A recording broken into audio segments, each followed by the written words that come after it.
Imagine this, the sun just peeking over the horizon, casting long shadows across my driveway in Maplewood Heights, my coffee cup still hot in my hand, sending curls of steam into the crisp morning air, when out of nowhere these two buffoons in phony cop get-ups come marching up, their boots scraping the pavement like they're on some mission from a bad action flick, brandishing cheap plastic cuffs and barking that I'm under arrest for parking my own damn truck right there on my property, my FBI-issued Dodge Ram 1500, built tough for the kind of work that takes you deep into the underbelly of crime, its frame reinforced against the unexpected crashes and pursuits that come with hunting shadows in the night. And in that split second, as their fake authority hangs in the air, mixed with the dew and their over-the-top aftershave, I feel this surge inside, a quiet rage building, because after 18 years chasing down real monsters, smugglers, schemers, the white-collar wolves, who ruin lives from boardrooms, leaving families shattered in their wake, I couldn't believe these clowns thought they could touch me, not knowing they'd just ignited a fire that would burn their little empire to the ground. And deep down, as I stood there pretending to comply, my mind raced with the irony, the sheer absurdity of it all, making me almost chuckle inwardly while the tension coiled tighter, thinking of my own family back inside, safe for now, but unwittingly caught in this web of suburban tyranny that threatened the very peace we'd built together. Let me pull back for a moment, rewind the tape like in those gritty documentaries where the hero's voice cracks just a bit with the weight of it all, because my name is Ethan Harper, and I'd finally thought I'd escaped the shadows of my FBI life, settling into this idyllic suburb with its 852 homes of manicured lawns and neighborly nods, where kids rode bikes freely and barbecues filled weekends with laughter. The HOA dues were a modest $50 a month for keeping things neat and orderly, or so it seemed until everything flipped, until the board got a new queen bee named Laura Whitaker, who slunk into power with her sharp bob haircut and an ego that could fill a stadium, patrolling like she owned not just the rules but the souls of everyone living under them, her clipboard wielded like a scepter, eyes hidden behind those massive shades that screamed control freak from a mile away, her steps deliberate and echoing through quiet streets as if marking territory. And what really twisted the knife was learning she didn't just chair the HOA. Oh no, she was the puppet master pulling strings from behind, owning Greenfield Regulatory Services, the very company she'd contracted to enforce her whims without a whisper of competition, her decisions laced with favoritism that spared her allies while crushing dissenters. And to top it off, she was hitched to Deputy Sheriff Tom Whitaker, the local lawman whose badge gave her schemes a veneer of legitimacy that was so transparent it almost made me laugh, but instead it fueled this deep-seated injustice, bubbling up, because this wasn't just about me or my truck anymore. It was about the families here, the everyday folks who loved their homes, their kids playing in the yards, now trapped in her web of unfairness, their dreams of stability eroded by fines that drained savings meant for college funds or family vacations. That truck of mine, it wasn't flashy, just practical, jacked up with reinforcements and dark glass for those late-night stakeouts in rough terrain where you chase leads through dirt roads and danger, its engine growling low like a guardian beast, tires grippy enough to handle mud-slicked paths where suspects fled into the wilderness, a far cry from the bland agency cars that screamed fed from blocks away. Each dent and scratch a story of narrow escapes and hard-won victories, and for those first peaceful months in Maplewood Heights, it all felt right. The scent of mowed grass wafting through open windows, sprinklers whispering their rhythm at dawn, people actually smiling as they passed, sharing recipes or tools over fences, making me believe I'd left the adrenaline-fueled world behind for good, where I could finally watch my own kids grow, without the constant worry of a call pulling me away into the dark. But then Laura took the throne, and suddenly my paradise cracked, starting with that garish yellow ticket slapped on my mailbox.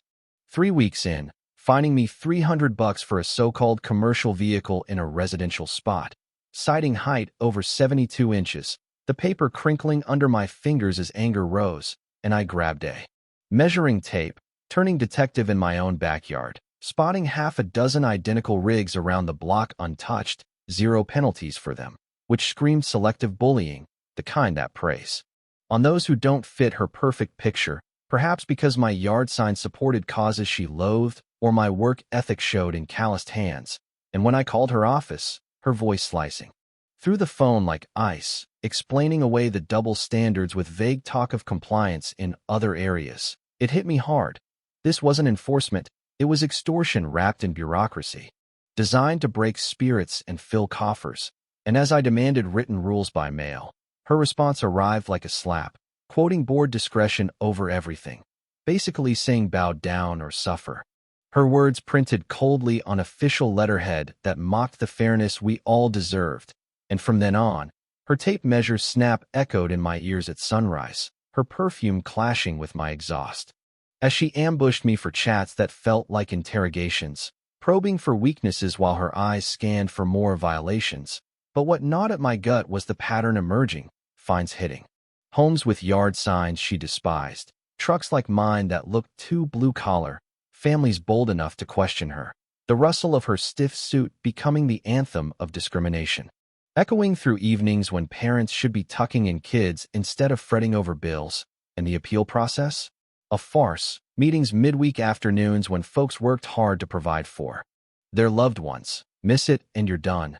Pay up or else. The system rigged to silence voices. And that's when the tragedy sank in, the unfairness of it all, how she turned our community, our haven for raising families in peace, into her personal cash cow, preying on the love we had for our homes, the bonds that held us together. And I, with my background, knew I couldn't let it slide. This was the spark of righteous vengeance stirring, quiet at first, but ready to explode, fueled by memories of cases where I protected the vulnerable from predators far more dangerous. Now bringing that fight to my doorstep. As the days blurred into a haze of escalating harassment, the tension ratcheting up like a thriller building to its climax, each sunrise bringing new dread as I wondered what fresh hell Laura would unleash. Another ticket landed, this time $500 for intimidating her by simply asking for proof at a meeting, as if seeking transparency was a threat in her twisted realm, her accusations scribbled hastily, yet carrying the weight of potential ruin. And she ramped it up further by launching the Maplewood Safety Squad, arming neighbors with neon vests and notepads to spy like they're in some dystopian farce, their vinyl scent mingling with my morning brew as they snapped photos of me grabbing mail or reversing out, turning my routine into a spectacle. Clicks of cameras replacing birdsong, their shadows lurking at corners, whispering notes that invaded privacy and sowed paranoia among families already on edge. And sure, their surveillance was laughably amateur compared to what I'd learned in the bureau, loud as a parade with footsteps that betrayed every move, but it fueled my resolve, pushing me to dig deep. Following the money trail like I had in countless cases, public records unfolding like gifts under Christmas lights, revealing Greenfield Regulatory Services charging the HOA $2,400 monthly for oversight, plus Tom's $800 for security advice. A whopping jump from the old firm's $400, no bids, no emergencies noted, just Laura hiring herself in a brazen self-deal that screamed corruption. The documents piling up on my desk like indictments waiting to be served, and I printed it all, statutes highlighted in yellow streaks that glowed under lamplight, marching into the next gathering. Under buzzing lights that hummed like accusations, slamming binders down with the precision of a courtroom drama, demanding answers on those shady contracts, her fingers drumming nervously as I grilled her on the cat in a tree emergency, the room chuckling while her cheeks burned crimson, sweat beading despite the air conditioning. And when she stammered about authority, I countered smooth as silk, watching her empire crack just a bit, the chairs creaking as others leaned in, sensing the shift, and afterward, 3 brave souls joined me. Emily fined for too many jack-o'-lanterns that brought joy to neighborhood kids, Ryan for wild blooms in his yard that attracted butterflies and family picnics, Mrs. Lee for strolling her pup too leisurely on evenings meant for unwinding. All of us bonded by our defiance, our shared outrage at the injustice tearing at the fabric of our family lives, huddling in whispered conversations that built solidarity against the storm. But Laura retaliated hard, slapping a lien on my house for that unappealed charge, the paperwork arriving like a gut punch, threatening the home where my family gathered for dinners and stories, turning her game into a full-on shakedown. And as our group huddled in the musty community hall, Emily's treats tasting like defiance baked with secret ingredients of hope. Ryan's digs uncovering her past flight from a lawsuit in another state where families had risen similarly, documents yellowed but damning. Mrs. Lee's meticulous logs painting a picture of targeted torment based on politics and class, timestamps noting every glare and note. I sat there that night over coffee and papers, the pieces clicking like a puzzle in my mind, feeling that old FBI thrill, mixed with a father's protective fury, knowing she saw me as some pushover while I geared up to dismantle her like the syndicates I'd toppled, her arrogance her fatal flaw, and oh, the payback. Brewing felt so damn justified, visions of justice restoring our community's heart. But she doubled down, declaring the Maplewood Patrol Force, enlisting her jobless kin Kyle and Jake in mock uniforms complete with badges and belts that fooled from afar, their polyester reek heavy with overconfidence as they cruised in a decal-plastered SUV, boots grinding gravel in mock authority. Peering into windows and noting license plates, intimidating families during school drop-offs, while I countered with real sleuthing, Bureau Access unveiling her Arizona scandal, skipped depositions. Amid tearful testimonies, revoked realty license for deceit that ruined trusting homebuyers, and Tom's rap sheet of power abuses, including bogus arrests that split families, proving they were pros. At Predation in New Turf, their history a trail of broken communities. So I lawyered up with the state's HOA experts, their consultations sharp as scalpels, rigged my own surveillance FBI style with hidden cams capturing every overreach, crafted spreadsheets tracing vanished funds that'd dazzle auditors, lines connecting dots of embezzlement, crafted a dossier treating this as the racket it was. My alliance swelling to 8.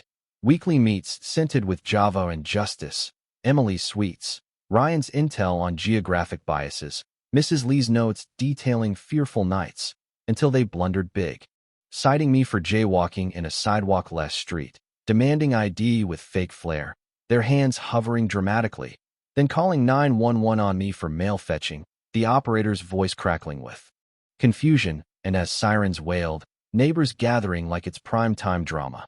Mrs. Thompson with her feline purring nervously, the Millers in chairs sipping thermos drinks, even Hermit Mr. Sanchez peeking from curtains. I phoned Alex in civil rights, teeing up a Section 1983 gem, outlining violations that echoed through families' lives, and when real cops rolled up, including Thomas, back up in glaring conflict, his uniform starched but stance uneasy, I flashed my badge calm as ice, declaring their detention attempt on a Fed, faces dropping priceless, Tom paling like he'd seen a ghost, sweat trickling as realization dawned. But the twist hit days later when actual police knocked, Laura fabricating threats against her, her report typed with venomous detail, Tom probing. Despite the obvious bias, his hands quaking as I played back recordings of their impersonation charade, voices echoing damningly in my doorway, ending the farce swift, the partner nodding grimly at the conflict, yet I pressed on, rallying Alex for a full probe into rights breaches and possible RICO, the machine whirring as we mapped harassment patterns, phone calls logging every incident. No longer just my fight, but for every bullied soul cherishing their family sanctuaries, the weight of collective pain driving me.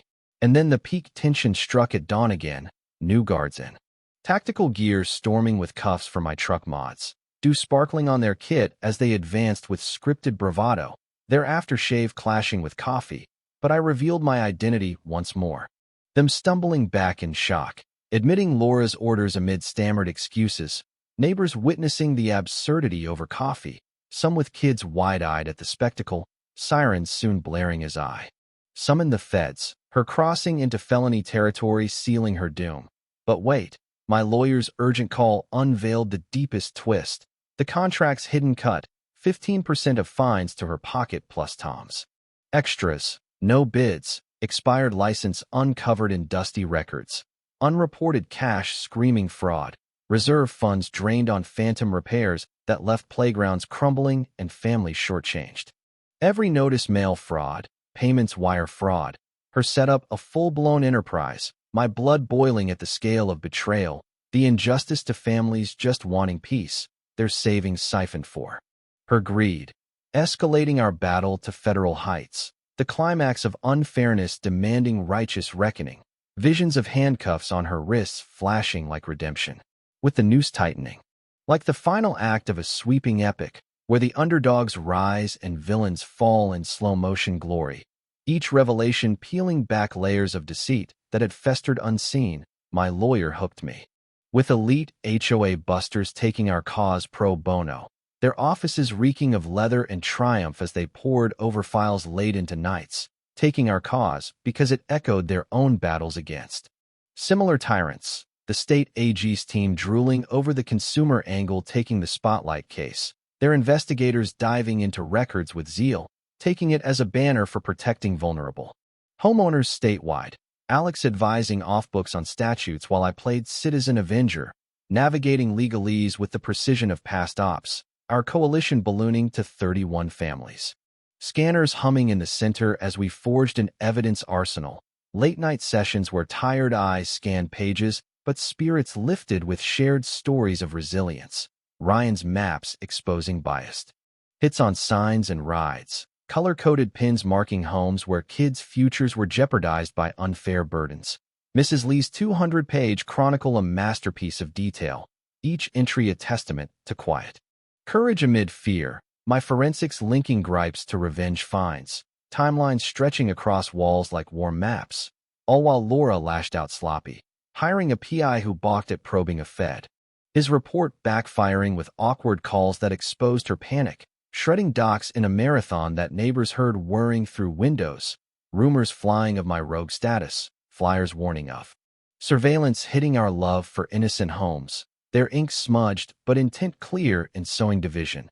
Tom rebranding payoffs as charity in desperate emails, our Tuesday war rooms buzzing with coffee and resolve, transit for seniors ensuring no voice was silenced, crowd plans for the showdown mapping every seat, reporter Rachel Donovan fact-checking our trove, shaking her head at the brazen rot while her notes filled pads with quotes from tearful parents, social media ablaze with hashtag phonyhoapolis, virals of encounters shrinking her circle to kin and cronies, hashtags trending as distant relatives shared similar tales, tech preps courtroom sharp with mics tested and screens calibrated, Alex incognito blending in, AG reps and chief briefed on every angle to avoid chaos.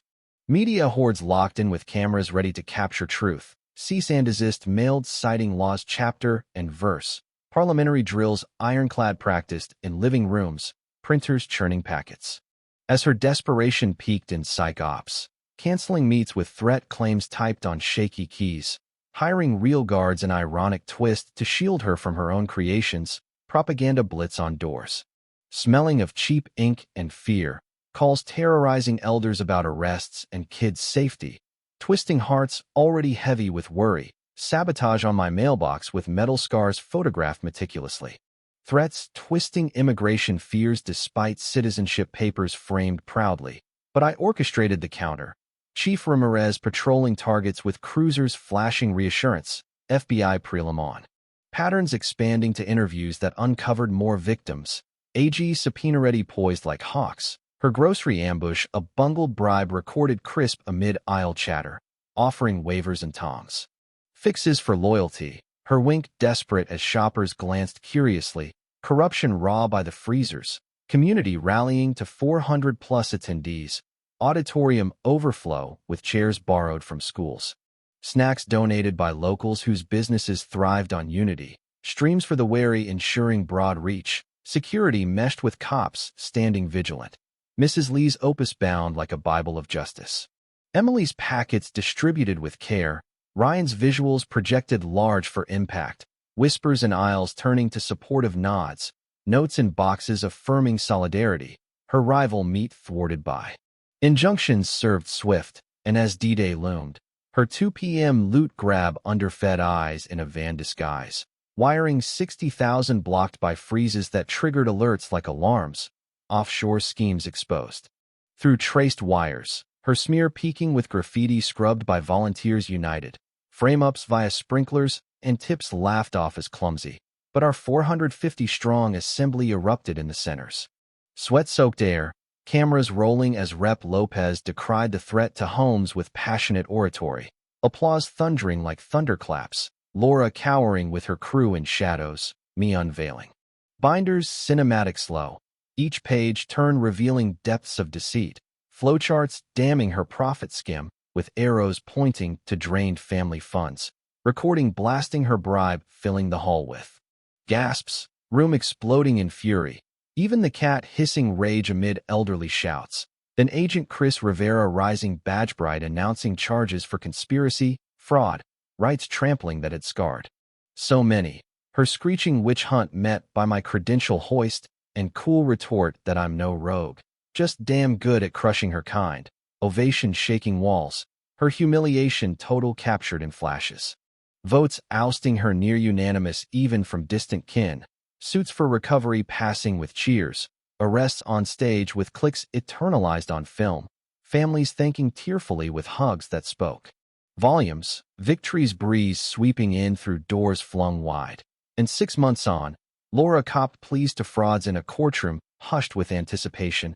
18 months caged behind bars that echoed her isolation. 67,000 repaid from Cayman's accounts frozen mid-flight. Banned forever from the power she craved. Tom fired and charged in disgrace. Pension iced as restitution loomed. Kyle and Jake probationed and barred. Peddling wares in obscurity.